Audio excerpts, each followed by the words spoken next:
Well, if my calculations are correct, I've landed in the right time at the right place. The time is 7 p.m. Pacific, the place, the internet. And this must be Mission Log Live. I'm Norman Lao. And I'm John Champion. Wait. Norman Lao, the new co-host of Mission Log, a Roddenberry Star Trek podcast? Well, sir, I have been meaning to have a word with you. Well, several words, I hope. All the words, I hope. But like myself, you, our viewers, and our listeners who are here with us live on Facebook and on YouTube, I'd like everyone who are hearing our voices right now to join the conversation. Click on the Zoom meeting link or use the one tap from your smartphone or call us at 669-900-6833 and enter the meeting code. All those details are available to you in the Facebook chat or on screen. And what indeed should we talk about? Well, it is my pleasure to welcome you, Norman, to the show. We did have a conversation with Rod that we released as Mission Log Supplemental number 57, but now it's your turn. And when I say your turn, I mean all of you in the audience. Click the link, pick up the phone, call us, let us know what's on your mind. There's more than a little Star Trek news lately, so we can hash that out. And also, wherever you are, however you're reaching us, thank you very much for joining us. Thank you for tuning in your subspace frequencies to this show tonight. You can find us live on facebook.com/missionlogpod and on youtube.com/roddenberryprod. If you're catching the video later, or if you're listening to the audio-only podcast, we thank you for that too. Wherever you are, share the love by sharing the link. Like it, post it, let your friends know what you're watching and to join us live. Turn them on to Star Trek as we are turning you on to our love for Star Trek. Yes. Now, Norman, since this is the first live show for you, kind of a tradition here, what I absolutely love to do is take a look in the chat, see who's chatting with us right off the bat. And I love this, that the very first one there, Chris Riker, yes, Riker, his real name, middle name, Will, he says, sniff, sniff, new co-host smell. So he was on to you right away. It was the chili. It was my chili. He was just on to you right away. Ryan checking in saying, I'm curious to hear Norman's first Mission Log episode. And yes, you will get to hear that this week on Thursday, the 23rd. It says, I'll miss Ken. Of course, we all will. But I'm excited to see where they go from here. Well, yeah, that's new beginnings, a fresh voice here. Carlos says, does the new co-host come with bucket seats? So I guess referring to Chris there about that new co-host smell. I don't know, Norman, do you come with bucket seats? Well, I'm fully loaded. You know, bucket seats, air conditioning, power steering, power windows, CD player, not these finangly MP3 things or streaming from the Bluetooth and all that kind of stuff. Nice. I'm good old fashioned. Well, not even power windows. Just roll that window down like we used to do back in the old days. like the settlers did. I'm aging myself in this show. We also say hi here to Paul. Andrew. Andrew says it's his first time making the live show. So welcome to you, wow, Andrew. Thank you. Awesome. Yeah, that's very cool. Ryan, Josh, Casey saying, Cooley better get here soon. You are not wrong, Casey. He better. There's Carlos. We got David. David says, hello, everyone. About 2 days left for us mere mortals to see Picard. So, yes, we could talk about that. Hey, Mission Log fan number one, Meredith Stokes, saying, hey, friends, it's been a while. Hey, back to you, Meredith. Hey. Welcome. Yeah. Indeed. So we got Ron, we got Tate, we got Kim, we got James, we got so many people, and so many people specifically saying hello to you. So that's very exciting. Thank you. Thank you very much. Yeah. It's been very interesting. You've gotten some interesting, very thoughtful comments. And I shared with you a meme today that somebody created and posted in our Patreon. Do you want to? At first, I didn't realize what I was watching or looking at. So you sent me this text and I was in the middle of work and I look at it and I'm like, I'm not sure what that means, but it's a Harry Potter meme, I guess. Yeah. And I was very flattered by it because I'm now someone's future son's second name. Yes. Is that how that works? Yes. I think the thing was our listener was planning on naming his firstborn Ken, but you know, he was resistant to anything else, but he was like, oh, okay, I heard the first episode because if you're on Patreon, you get those episodes early and you get the unedited version and you get to see us chatting and maybe having a sip of scotch or whatever else goes along with the production of Mission Log. And then he saw that and he created the meme, and it was like, now my son's name will be Ken Norman. And then McDonald or McDaniel or I'm sorry, I forget his name now. But yeah, it was very sweet. It was flattering. And, to that point, I have to say, John, that the response that everyone has given to me, and I know that probably sent some messages to you and to Rod, everyone in the community has been very, very positive and welcoming. And for me, that's just been absolutely overwhelming in that warm and inviting way, because sometimes it's a little trepidatious for someone in any position to sit in this chair, any podcaster or any new host, and just to hear what the community has to say. Well, I mean, you're putting yourself out there, and that is no small thing. And I mean, not to say that you don't have experience with that, but anytime you go into anything that is a public venture like this, you're putting yourself out there. But I'm happy to say that we not only have one of the best audiences in podcasting, one of the nicest audiences, but one of the most thoughtful. And even when they disagree, even when they have comments, they are well thought out. For the most part, they're very well thought out. They're very interesting to read, and there is just no shortage of it. I have relished that for the last 7.5 years, and look forward to the many more that will come in the next several years with you. Well, I'm looking forward to it all, and just being able to engage with the fans. And I know that this is probably going to be the best night for that, because the process has been, it's been fantastic. But I know that all of the listeners and the people that tune into Mission Log Live and the people that are awaiting our very first show, they want to get back on track. Podcasting for a lot of people is something that kind of anchors their week. They look forward to it very much like they look forward to their own favorite series. And I know that I'm very excited for them to hear our take on Way of the Warrior, which is going to be dropping soon, and having them engage with us, because I welcome all conversation. I welcome all points. I love being able to just converse, debate, sometimes is a little bit more of an aggressive word, but just have that conversation and go back and forth and see how people are feeling, take the temperature of what's going on with our fan base out there and how we're doing. And I hope that I do as great of a job as Ken has done. And I want to make sure that I sit in his chair and give the fans the entertainment value that they deserve. Well, hey, nice of you to say. A great way to look at it. I mean, look, as we've been talking all along in this whole process, will things be different? Yeah. Will things change? Yeah. That's all great. That is really something to look forward to. So we're all on this journey together. Hey, I want to jump in here a little bit more with the chat, because honestly, there's some great comments happening. First of all, I think a lot of people are having fun with your name, first of all. Nothing that you haven't noticed before. Josh says, on Mission Log, where everybody knows your name. So nice. See, exactly. And now, Dominique, I love this, it's Stovacor, because he's with Stovacor. Stovacor is listening and drinking chilled prune juice. So very Warriors good. Drink. A Warriors drink. Justin says Norman wins the night for the Niners baseball shirt alone. So yeah. Or oh wait, here, talk to us so the camera flips over to you. Oh, so sorry. I'm going to pose. Yeah, you can find everything on Amazon. Amazon is the galactic market of the galaxy. Very true. Yeah. Oh, and Joyce wants to know, Norman, will you be able to come to STLV? I think that is a very strong possibility. I would say so, probably more than, say, my decision, say, 4 or 5 weeks ago. Yes. So, Joyce, stay tuned. Yeah.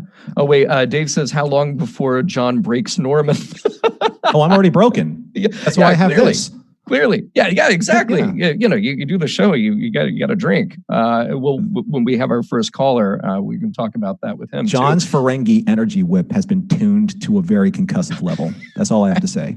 Exactly. So all of you who have these great comments and questions, please click the link, call the number, do the thing. You know what to do. We already have one person standing by we're going to get to say hello to in a moment here. But you all know you've all been to the show before, and I know that you would like to say hello to Norman in person, so please do that. Click on the thing, pick up the phone, dial the number. Before we get too much deeper, though, I'd like to talk to you about what's coming up on Mission Log and Mission Log Live. Now, next week, big change for the live show. As you all know, that on January 23rd, Picard will premiere on CBS All Access, and depending on where you are in the world, Netflix or Amazon Prime, check your local listings. But that happens on Thursday, January 23rd.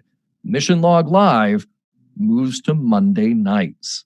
I'm very excited about this. There was a thing that I remember that was back in the 60s when a show would move to a new night, and it was like a very homegrown kind of effort to get the word out. And there's this picture of Robert Vaughn and David McCallum from The Man from U.N.C.L.E., and they're holding their guns and they're in suits, but like they're holding a sign that just says like, "Uncle moves to 7 o'clock Saturdays," or whatever it was. Like, I kind of wanted a picture of all of us holding, a cardboard, like a printout or something that said that.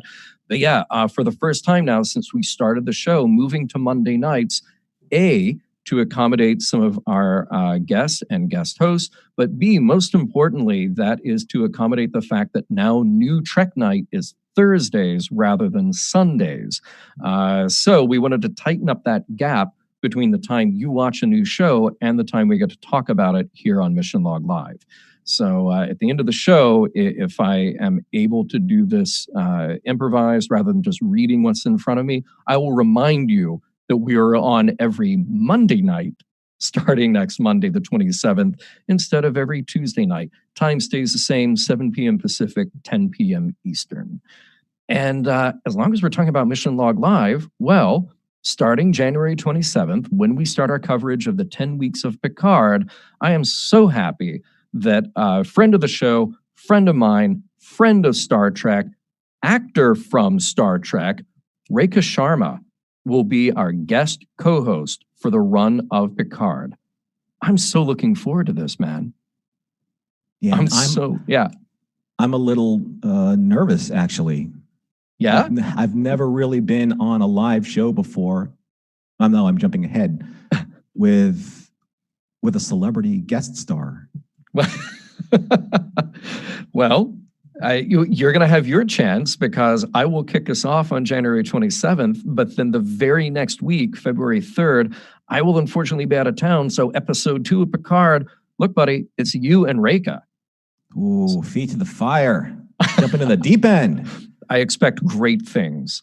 Oh, so do I. We'll see what happens. But then, as we were saying, the first episode of Mission Log with me and you, that goes out this Thursday, the 23rd, 12 a.m. Pacific, as usual. And then continuing on from there weekly as we get through DS9, with the occasional time off, because we got to do that. We got to refresh and recharge. Mm-hmm. But we got a plan right now going through at least the next several weeks to get those shows out. And Norman, also a tradition on Mission Log Live. Chris Riker says, can we get a shout out for the cutaway behind you, John? New camera angle, new toys. Yes. So, Chris, for those of you who have not been here in the Roddenberry recording room here at Roddenberry World Headquarters, we've been doing some remodeling. This actually was my office and recording room. So now I've moved down the hall, more the better to store my wine and liquor collection. It was just taking up too much room in here. So we moved me down the hall, and now this is just for recording. The real reason for that is that we're working on more shows. So we needed to have this room more available, which is great. So we moved out some of the starships. We have foamed this wall. We'll be painting the other wall behind the Dusty Abel posters. But yes, that cutaway of the 1701D is gorgeous, and it is huge, and there's a lot of detail in there. So I'm glad that you noticed that. Anytime you want to come by, you sit in the captain's chair out front in the lobby, and then you can take a gander at that cutaway of the 1701D. So thank you for pointing that out, Chris. John, if you ever need space for those Dusty Abel posters, yes, there's still a space on my wall. Oh, that's true. Right. Yeah. So just in case you need to make loan me those. Yeah. Okay. You got it, man. Hey, let's talk about our poll question now. Every week we post a poll question. As I was telling Norman, most of the time it's silly nonsense. And I think Earl and I take a great deal of pleasure in just coming up with something completely nonsensical. But every now and then we like to tie it into something, particularly if there's a new Trek, we tie it into something that is relevant to that new Trek. Last week we did both. Last week, we were talking about Children of Mars, and then there's the whole thing with the rogue synth attack on Mars. So we had to ask you, our audience, what is your favorite rogue synth? Is it the 1977 Mini-Moog, or was it those things that attacked Mars? Well, 65% of you said the 1977 Mini-Moog, 35% of you said those things that attacked Mars. I think it's just because, honestly, the Mini-Moog is cute. It makes good music, and it's the weapon of choice for much of Stevie Wonder's career. How could you not love that more than a bunch of killer rogue synths that took out Utopia Planitia? I get it. I totally get it. Norman, why don't you hit us up with this week's poll question because, well, it's inspired by your choice. Well, this week's question is, how do you want your Picard? Straight up, on the rocks, shaken, not stirred? So there were two questions. There were two options here. You had canon heavy or forge a new path. Canon heavy is clocking in at a very respectable 48%. However, forge a new path is slightly ticking away at the lead at 52%. So it's an interesting kind of dichotomy that we're dealing with here, with the fandom of the next generation probably weighing in most heavily because they are kind of like the fandom that's ushering in and supporting this new show. But I think with all of us as fans, we want to see where it's going to go as opposed to how many different either tidbits or nuggets or homages or nostalgic tie-ins to TNG are going to be laced throughout the series, because you don't want to lean on those too heavily in favor of moving forward with new material. And I think that's it's an interesting balancing act. And I think that our poll shows exactly kind of like an almost even split of how they feel. I have an update for you. This just in, I just checked the poll numbers, 49 to 51% now. They're tightening that gap, that already very close gap. So those of you who have not voted, you'll have to go back and make sure you vote. We want this to be incredibly accurate by the end of the show or the end of next week, whichever. So I think we should talk about that in our discussion tonight, Norman, because tonight's show, again, it's about you. It's about our banter. It's about whatever our guests want to talk about. It's really just a free-form kind of show. But there are bits of Trek news that are on people's mind, not the least of which is the premiere of Picard, what the expectations are, what the anticipation is. So all of you who have thoughts on that, about adhering to canon or not, forging a new path, maybe some of those unannounced Trek live shows that we got some, at least some hint about from Alex Kurtzman the other day. There's all kinds of stuff. And you can just get to know Norman. We were talking about non-Trek, non-sci-fi favorites before we went on the air. So we could even talk about that too. So you know what to do. You click on the Zoom link, you pick up the phone, use the one tap from your smartphone, or you give us a call, 669-900-6833, and you put in the meeting code. Earl will pick up. We won't pick up. Earl will pick up. He'll say hi. He's a very nice person. And then he will patch you in to us. So that's all you have to do. Now, you are following in the footsteps of our first caller tonight. And that is one of our favorites to welcome back to the show whenever. It is the Vice Admiral. And the Vice Admiral has been waiting patiently. We hate to keep anybody who is higher Starfleet waiting too long. So Vice Admiral, thank you for joining us tonight. Thanks, John. You hear me? Yeah, we sure can. Welcome to the show, man. How are you? Norman, how are you? I'm good, thanks, Vice Admiral. How are you? I am not unwell. Not unwell. Okay. Good. That's a double negative, which makes it a positive, right? Yep. Exactly right. Exactly. It's one of those things. I also mainly say good morning all the time because I like to, it doesn't matter what time it is, because then I only have to remember one greeting, and it's, it's economical. Yeah, I like that. If I actually had it memorized, I would probably quote the Gandalf Bilbo good morning scene from The Hobbit. It's like, is it a good morning because it's good? Are you good? You know, that kind of perfect thing. one. Yes. Yes. So, hey, it's good to see. I listened to your introductory episode. I thought it was wonderful. Thank you. Very forward to your input and contributions and part in this huge thing. I see you have Babylon 5 on the wall. Also excellent. I do indeed. One of my favorites as well. We need to do something about that at some point, but we'll see. So I don't know if John has prepared you. He did ask you earlier about whether or not you're prepared to go to STLV, but has he fully prepared you for what that will mean past the time of the show? Well, I have been. I mean, I was there for the 50th anniversary, and I think that some people may have remembered me wearing my Governor Donald Corey cosplay. Did you make our party? I don't think you went to Barfleet, man, because that. Yeah. Oh, there you go. Here, talk to us, Admiral, so we can. I don't know if you can see that very well, but that is, wow. Somebody from your end of things, let's just put it that way, asked us to throw a bit of a room party, which we did. It was huge from the perspective of room parties in apparently the area. We had to build our own bar. Wow. And we, of course, had lots of alcohol. We had a full dance floor. We had a DJ, and a certain Roddenberry may have been there doing a good bit of dancing and things with us.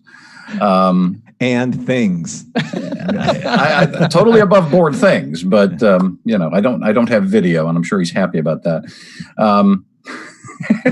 So we don't do it every year because it's we're all here in the Midwest around the lakes, and it's not really possible. But it does, we do want to come back out and do another one at some point, and hopefully not too distant future, so that you can partake and participate. But hopefully I'll at least get out to STLV again here in the near future, because even if we don't have a Barfleet party going on, we certainly know that there is a bar that Mission Log tends to frequent. Yeah, it's a little bit exhausting. I mean, in the best possible way. Like STLV is a lot of work during the day. And yes, I fully admit I roll up to the table about 11 o'clock. Even though for whatever reason they keep doing this insane thing where we're opening the vendor floor at 8 or 9. I'm like, I don't understand what those. That's for the people that stayed up all night. Yeah, right. I mean, I get it if I'm rolling around from the previous, from the opposite angle, I get that. But to get up in the morning and be functional and be down there, I don't understand that. But then when you close up shop, and really it is like, that is the other half of the convention, is socializing and whether it's at the Rio or elsewhere, it's an absolute blast. And Barfleet threw an absolutely epic party. Like, I remember room parties from back in the day when I was going to conventions in mostly Atlanta, like Dixie Track and stuff like that. But this was a whole other level. I mean, you transformed this suite into a nightclub, and it was incredible. So well done. Instead of 10 forward, was it like 10 sideways or? Sometimes. And I believe at least one party has had that name. So whereabouts in the country are you, Norman? I'm in Southern California. I'm not too far away from John, actually. All right. So you're not going to be wandering into a con that has one of our parties either, unfortunately. Oh, no. Unless we can get site-to-site transport or just walk through a transporter gate as we see in Picard. That would be super cool. I don't feel like dying a lot, yes. or rejuvenating, Sure, apparently you can do anything. Yeah. There's a good chance that Larry Nemechek will be at one of our cons here in the near future. I know they were talking to him about PenguinCon, so hopefully we'll get him out. Larry's actually a Barfleet Admiral already, so nice. We gave him that honor a couple of years ago at SBI. So if you tie one on too hard at one of these parties and you're an admiral, does that make you a badmiral? I think we're all badmirals, really. Although I'm a vice admiral, so it's built into the title. It's all very hush-hush. It's all very technical. Larry has certainly taken his title to heart, and we appreciate that. Well, I mean, I look forward to meeting you. I look forward to meeting as many people as I can, because it's going to be a completely different dynamic for me coming from the audience's point of view to now, as one of the co-hosts now, and I guess in some way, extensively a representative of the Roddenberry network.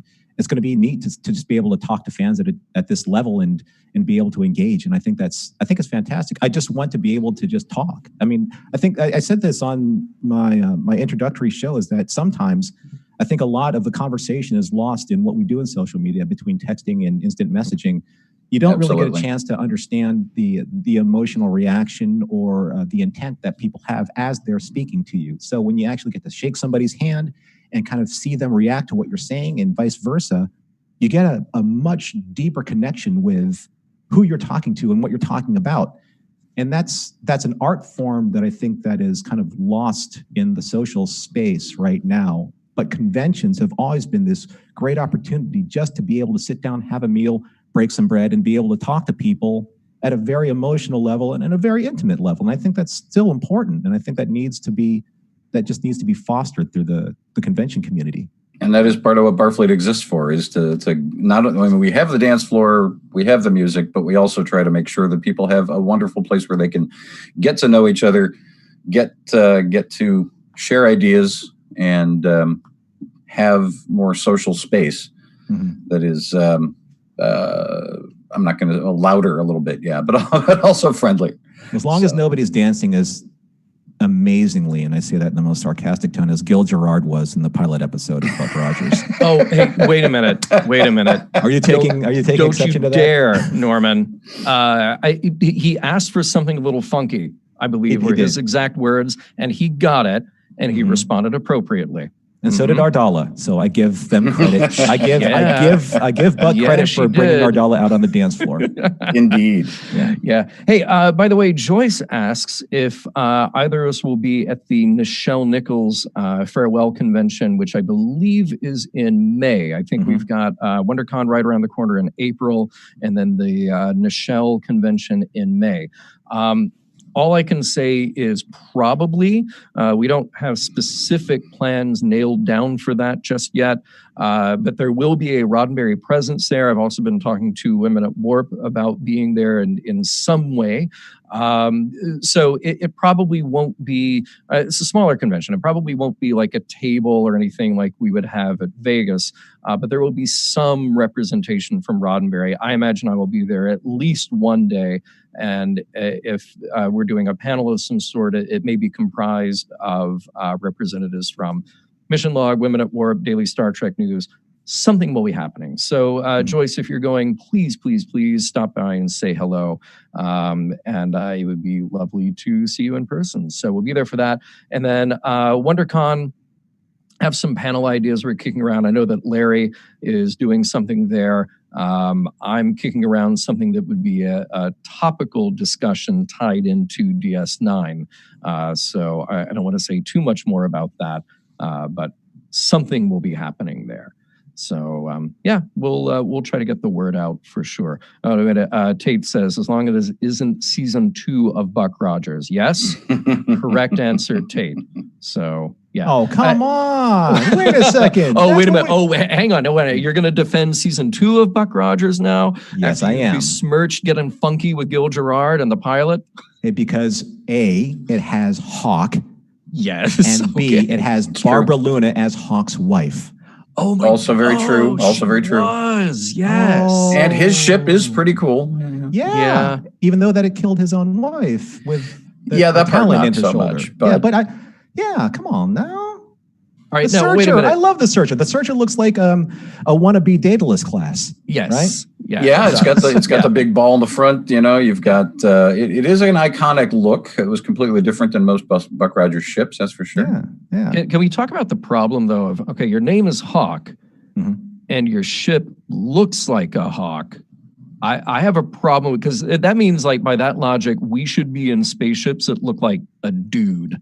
It does look like a human. He was from monoculture, just like everybody else in science fiction. Right? Got it. Okay. Like I had a problem with that on Next Gen when the Romulan warbirds looked like a Roman helmet. I was like, what? Just come on. Come on. Yeah. What are we doing here? Yeah. So, okay. All right. Thanks for joining us at the Buck Rogers podcast. But let's ground that. John, I know you went to the premiere for Picard. Norman, did you have a chance to do that? No, I was unavailable for that. So so John can't talk about that then because he knows already. He is in the know. I am in the periphery of being in the know. So what regarding the poll question that you guys have for this week, what do you personally hope? Me. Well, Norman, you answer that first. Yeah.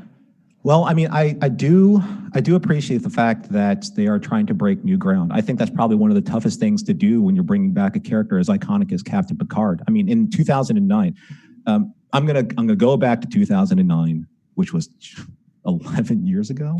Is it really? Oh, hold on a second. Yep. Crack. In 2009, one of my best friends, he said, "Hey, Norm, we're going to get a posse together and we're going to go see Star Trek 2009. We're going to go into theaters. We're going to do the midnight show. You're the biggest Star Trek fan we've ever known. You're going to come with us, right?" I said, "Absolutely not. Absolutely not. How dare they? How dare they? How dare they replace Captain Kirk? How dare they replace Spock?" That's where I was. I will be completely 100% honest. But they said, "You know what? We're all going out. We're going to go get drinks. We're going to the 21 and over cinema, which means that they're serving drinks inside the theater." I'm like, okay, I'll go for that. That sounds good. I'll tie one on. I'll watch the movie. As soon as the very first sound effect of the Kelvin was opened up, the opening of the movie, I was sold instantly. And my perspective on all of these things is, let's see what happens. Let's just sit down, let it unfold, see what happens, make that decision as we absorb the information, absorb the material. And what I do want to see is I want to see them take risks. I want to see them push the envelope. Everyone says that they want to see Picard back. They want to see the next generation brought into this new space. So why go back to the old space? Exactly. Look forward, not look backward. Not saying that you can't respect what came before. I think that would be problematic in the fandom because the fans want to see certain touchbacks, certain callbacks. But I think you actually have to push the needle in order to, one, gain a new audience, and two, respect the wishes of the audience that has built this franchise. And if they find that balancing act, I think that's fantastic. And I'm a huge fan of Santiago Cabrera from BBC's Musketeers. I have a little bit of a man crush on him, and that's okay. But I want to see new actors. I want to see not just Patrick Stewart do his thing as Picard. I want to see all these new actors do their thing and bring their take on what's going on in this new adventure that we're going to have. And of course, do I want to see, number one, we saw him in the previews, we saw Jonathan Frakes, and I think that it's great to see all of these characters that we love, but I don't want them to be used at the sake of developing other characters. I don't want their time to supplement the time that can be used in order to create a new story. Right. They shouldn't be driving this story. They should be supplemental to it. And that's perfect. Mission Log's #1 fan, Meredith Stokes, chiming in to say, I actually didn't get into Star Trek until I saw the 2009 movie. Then I went and watched the original series, and I love hearing stories like that. We hear that a lot, right? That even though we don't necessarily think of it as our Star Trek, if we're old enough, like we are, John. Speak for yourself. It brought in so many new fans, and that is really great. It made, new generation, no pun intended. Yeah. Well, I mean, if I can jump in here, what I love about different points where people can insert themselves into this fandom, it's very much like music, right? So Rush is my favorite band of all time. And R.I.P. Very sad week. Because, he just passed. But when someone picks up, say, the most, like, say, Vapor Trails or Clockwork Angels. Those are the two latest albums, and Rush has been around for 40 years. And they're like, I like this. I want to go back to what came before. So they'll go all the way back to Farewell to Kings or Hemispheres or Signals, 2112, Moving Pictures, and they'll find a completely new dynamic of this overall tapestry of their fandom. Yep. And that only gives them more, not less. it gives them more. So whatever Picard will give us, if they don't necessarily appreciate that, they might go back into all of the library of the original Star Trek, Next Generation, Deep Space Nine, Voyager, Enterprise, and Discovery, and they might find something there that will be meaningful to them and make their life better. Mm-hmm. Why would anyone have an issue with that is beyond me. It makes somebody's life better, and that's what it's about. Right. And there are so many ways to enter and so many ways to enjoy the franchise. I mean, there's no reason for anybody to hate on or gatekeep anybody about any of it. Yes. Hear, hear. So I'll be nice and vague about Picard, please, because I'll reiterate what I said last week, which is that for people who are just sort of testing the waters with it, I really think you have to watch the first 3 completely. It's a little bit of a bummer that you'll have to watch it as it's rolled out week to week, but those 3 really belong together because they do tell a story, and then they land you in a place you go like, oh, okay, that part came together. Now we go on to this part. So I hope that people will not purely judge it on 1 or 2 or 3 individually. There's a lot of exposition that has to get out. There's a lot of catching up characters and introduction of characters that has to get out. That said, Rhea, I'm not spoiling anything. I'm not going to spoil anything at all.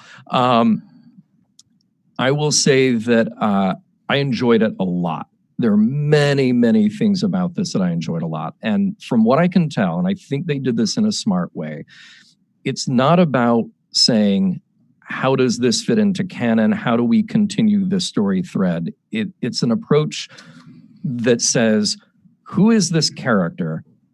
Where is he now? And where do we want to see him go? And from that, you then get to build a story around it. And I think it's the right way to go because you've got a deep and complex character like Picard. You have an amazing actor in Patrick Stewart, and you really just want to be able to let him do his thing. And fortunately, in those first 3 episodes, there are a lot of moments to just let him do his thing. They take their time with it, and I really appreciate that. So instead of just sort of deciding, well, let's contrive things to fit into Star Trek canon. No. Let's figure out who we're talking about first and why we're talking about them. Then let the story take care of itself. That's the feeling that I got from the first 3. So I'm a lot less concerned about canon, but I'm really pleased when the little moments pop up where you go like, oh, of course, because that happened 20 years ago. Oh, and of course, because there's this moment that ties into that. It doesn't need to hit you over the head with it. Either of you guys watch Mandalorian? Oh, of course. Yeah. Mm-hmm. All right. Wonderful show. And probably my current favorite sci-fi show. Remains to be seen what we get out of Picard, right? There's something about that show that I really love where you're telling an individual story with a lot of precision and a lot of focus and just letting his arc play out. Mm-hmm. What's his mission? How does it change? How is he affected by that?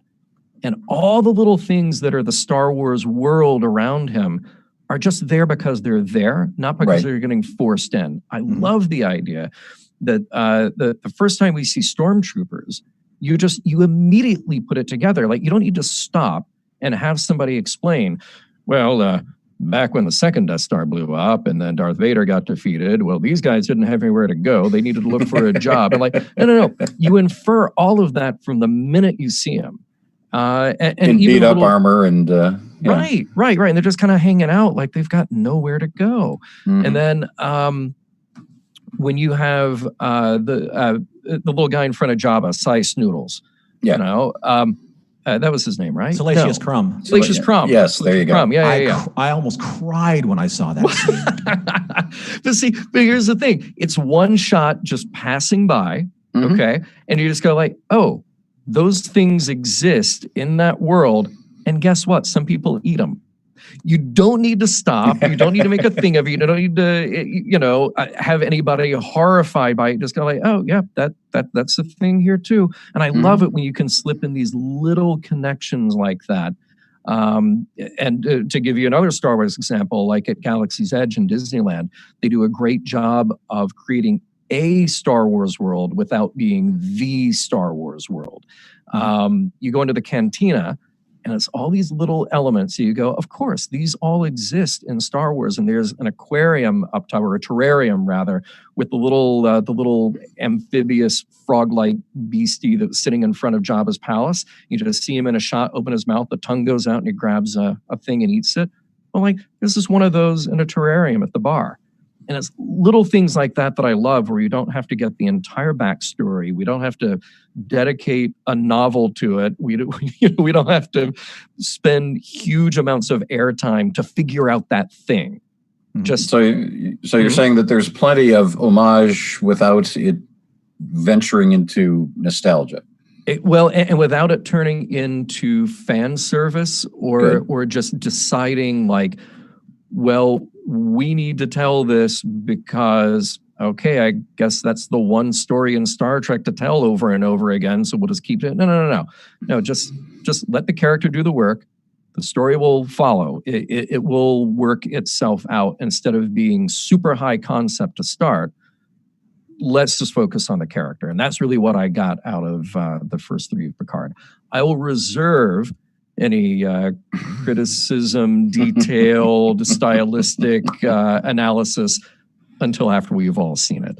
Sure, and that's wise. So how was that? That was my little monologue there, without actually spoiling anything, to tell you the things that I did. Like John Cooley says, "Welcome to Mando Log, a Lucasfilm podcast." You missed Buck Rogers' podcast.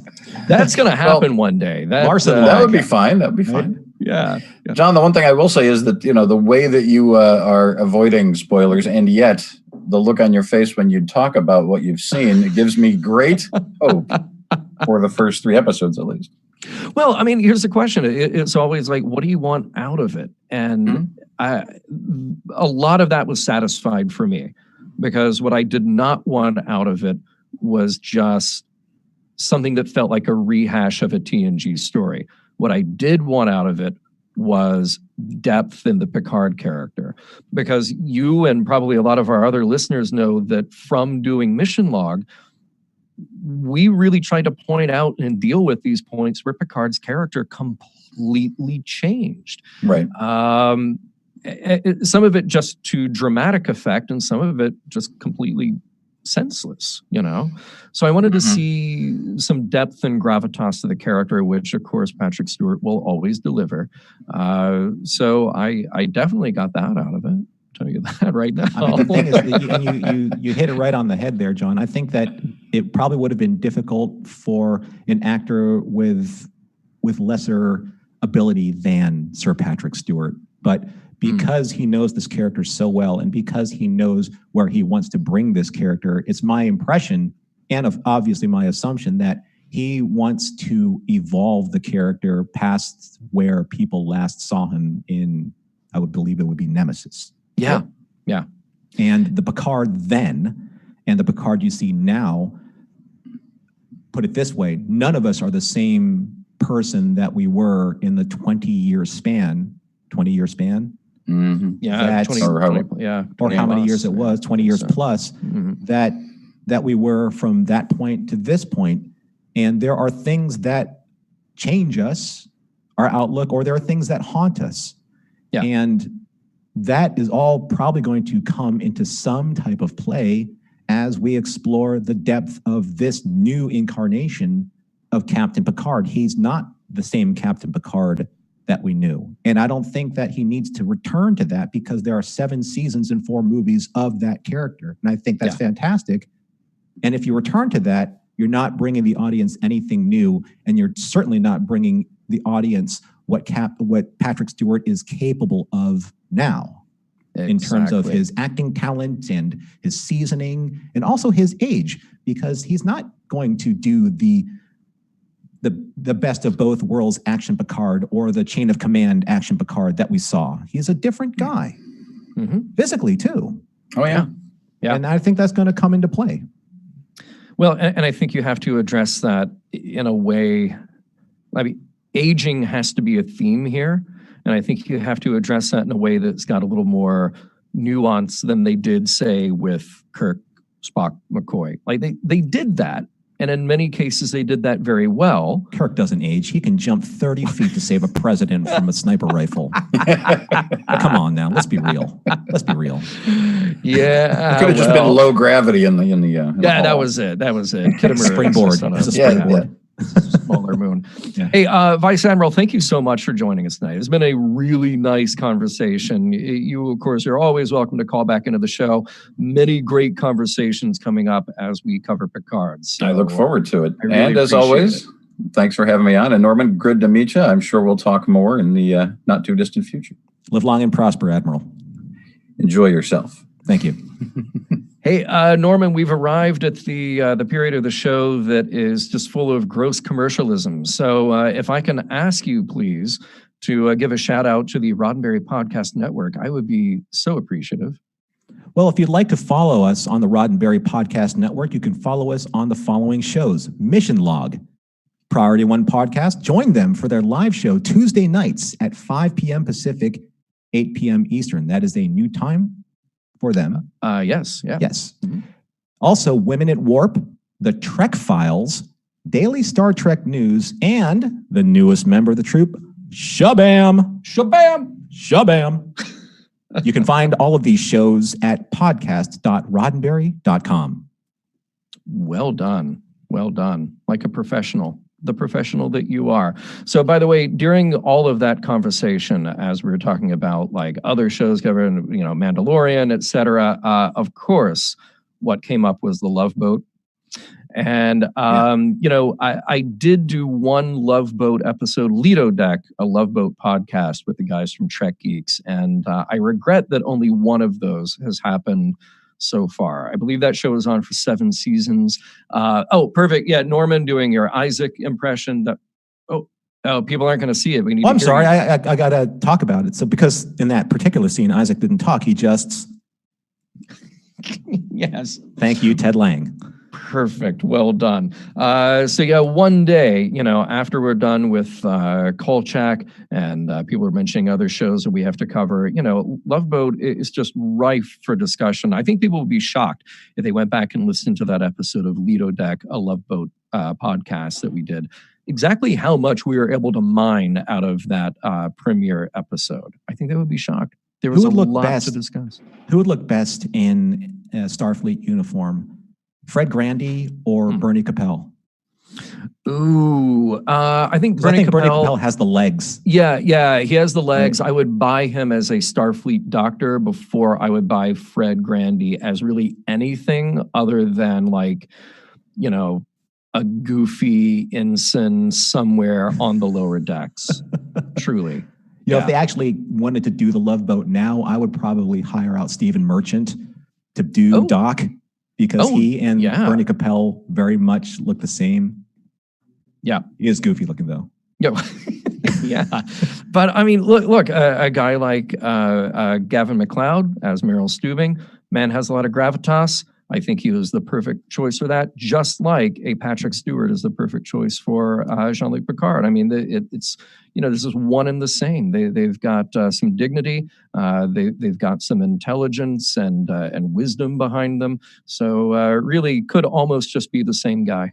Okay, so the listeners out there and the talented people that do all of the posters and all of the graphics and all your Photoshop stuff, I don't see a Stubing Picard type logo or a Stubing, collage of characters like they just released with Picard with the really nice collage of the cast.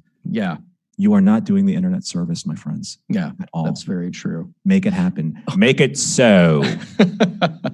Hey, just a couple of newsy and then other just random stuff before we wrap up. We've got about 10 minutes left in our show tonight. Of course, if people want to call in, they can just click on the Zoom link, or they can call us at 669-900-6833 and type in the meeting code, or you can use the one tap from your smartphone and join us very quickly that way. We like to make it easy for you. You saw how easy it was for the Vice Admiral to call in. You can do the same thing, and you can talk to me and Norman and Earl. You can talk about Buck Rogers. You can talk about Love Boat, or we can bring it back to Star Trek. So Alex Kurtzman let it slip, of course, that there are 2 as yet unannounced Trek live shows in development. So let's think about it. We have Discovery Season 3 coming. We have Picard Season 1 coming. We have Lower Decks Season 1 coming. We have the Nickelodeon animated show that is in development, in pre-production right now. There is a Section 31 live action show that is in development. There will be a Season 2 of Picard. There will probably be, I would assume, a Season 4 of Discovery. Who knows? What else possibly in the live action front could they do here, Norman? What would you want to see? That's a really good question. Actually, I just wanted to counter that with a question, and it's something that maybe that the listeners can chime in on a little bit later. And please, send me PMs or emails to that effect. But is the shotgun approach the best approach when it comes to trying to solidify where Star Trek is now as a brand? Because sure, you can appeal to a variety of different audiences and you want to drive those marketing and advertising dollars. I completely get that. I mean, we're talking about the business side of what CBS is doing to try and capture and cast a wide net of Star Trek fans. But is that really the best approach moving forward? Because sometimes there's going to be a tipping point where that dilution of so many shows and so many aspects of the fandom and certain populations of fans aren't going to be able to either, one, afford all of the different streaming venues that they need to get all of these shows, two, be able to keep lock in step with every single series and every single show in perpetuity, to be the fans, we want to see everything. We want to absorb everything. We want to watch everything and talk about everything. But is that sustainable? Is that something that is going to either help or hurt Star Trek in the future? Yeah, I worry about that. I mean, there's a good news, bad news thing here. The good news is that, as I always like to point out, the bar of success is so much lower now because of streaming platforms that you can actually keep a show going and have it be a success. Enterprise was pulled off the air with its 3.4 million viewers. Meanwhile, Battlestar Galactica was doing the same, if not better, and it was a runaway success on the Sci-Fi Channel because, again, the bar of success is very different. Bar of success on the CBS broadcast is something very different from the bar of success on streaming platforms.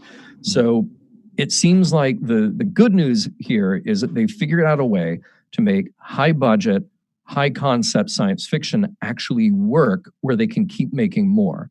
Instead of, you go back to the Battlestar Galactica problem, 1978, where it's just too expensive to keep on ABC because you couldn't justify the numbers coming in, right?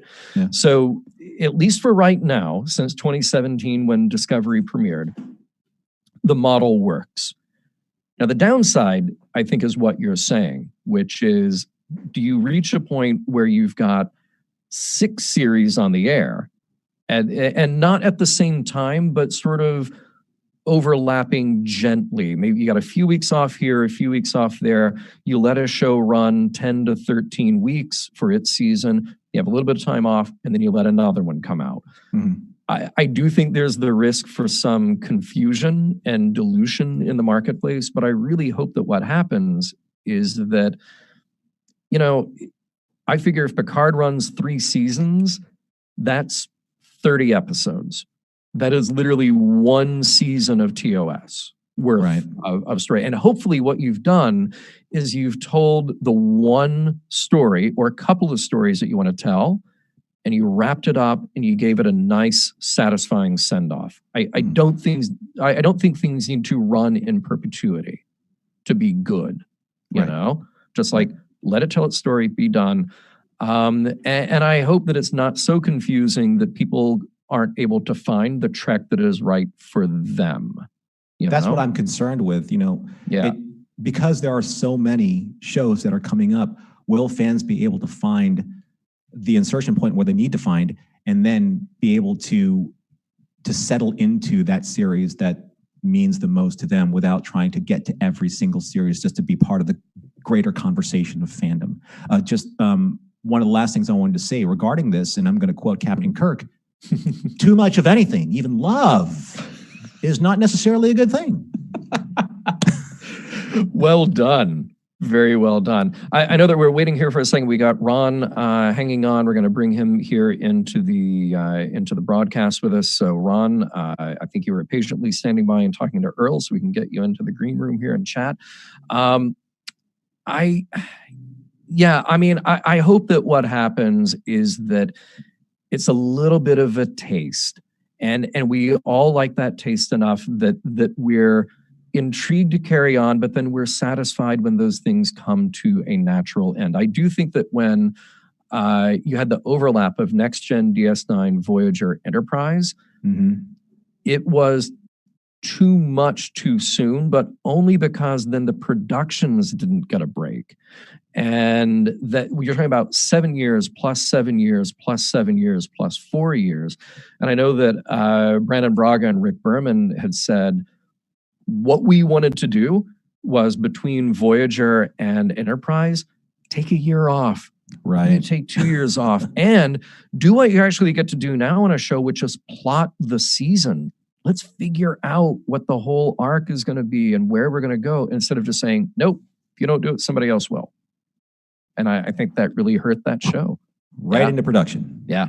Hey, Ron is here with us. So let's say hello to Ron. How are you doing tonight? Good. How you guys doing? Hey, Ron. How are you? Doing very well. I want to welcome our new host to the show. Thank you so much. Excellent.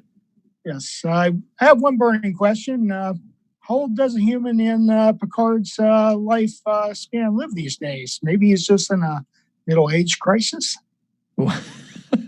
Well, let's see. I think for some reason, and maybe it's from the Starfleet medical manual, the medical handbook that came out in the 70s. I think I remember them saying that humans lived to like 120, or that was the average lifespan, and then Vulcans were like 200 or 220. So I may, in my head canon, it may be solely based on that book. And I think I read somewhere that Picard now is supposed to be like around 94. That's saying, boy, he made it to 120 something. That's when he visited TNG. I'm sorry, when who? What? McCoy. Oh, yeah. He was well over 120 by then. Well, you know, it very well may be possible that, you know, the technology that, I mean, I'm sure that Picard's artificial heart has probably been given a tune-up. Right. Sure. You know, so he's working on a completely different cardiovascular level than most people are. Exactly. Yeah. He doesn't have to worry about any heart attacks. Unless he, you know, gets stabbed through the chest again. But hey, you know, anything's possible in Picard. Just needs another battery once in a while. Yeah, sure. Well, it's a heart and a pacemaker all in one. Right. Well, if we look at it this way, you know, Patrick Stewart is 79 years old, and he is in exceptional health for a 79-year-old today. By today's standards, he's in great shape. So we project this a few hundred years into the future. He's you know, Picard is pushing 100 years old or whatever, and he's in great shape. I've heard him being that age. I have heard that red wine is a tonic against aging. I'm certain of that. I am absolutely, I think you're onto something there. So Chateau Picard, I mean, it's not like he's running short of any of those vintages. So he's saving a lot of lives through his vineyard. Yeah, especially his own. Yeah. David here in the chat says, John, it's the wine. And you're you're absolutely right. Yeah. Anything else on here? We got just 60 seconds to go. Anything else on your mind tonight, Ron? That was about it. I wanted to show off my QR code Borg T-shirt, which basically allows you to get their greeting to the Federation. Oh, thank you for infecting everybody's phones right now. I was about to ask you about that, but that was a working QR code. So everybody who catches the video later, we do have Ron here on camera, so you can use your phone and get assimilated. So scanning is futile. That is if I can get all the wrinkles out of it. Well done, sir. So you're saying if you can't scan it properly, it's going to take you to a website you probably aren't prepared for. Yeah, it doesn't actually take you to a website. It just actually brings out the words. That's all it says. It's not actually a link to a website. Oh, okay. All right. Hey, Ron, thank you so much for calling in tonight. Really appreciate it. We are out of time. And as Chris Riker says here in the chat, yeah, the show goes by way too quickly. You are absolutely right. And yet here we are. So, Norman, thank you for joining me for the first time on Mission Log Live. I look forward to doing this many times more with you as well. My pleasure. And as always, Mission Log Live is produced by Roddenberry Entertainment. Executive producer, Rod Roddenberry.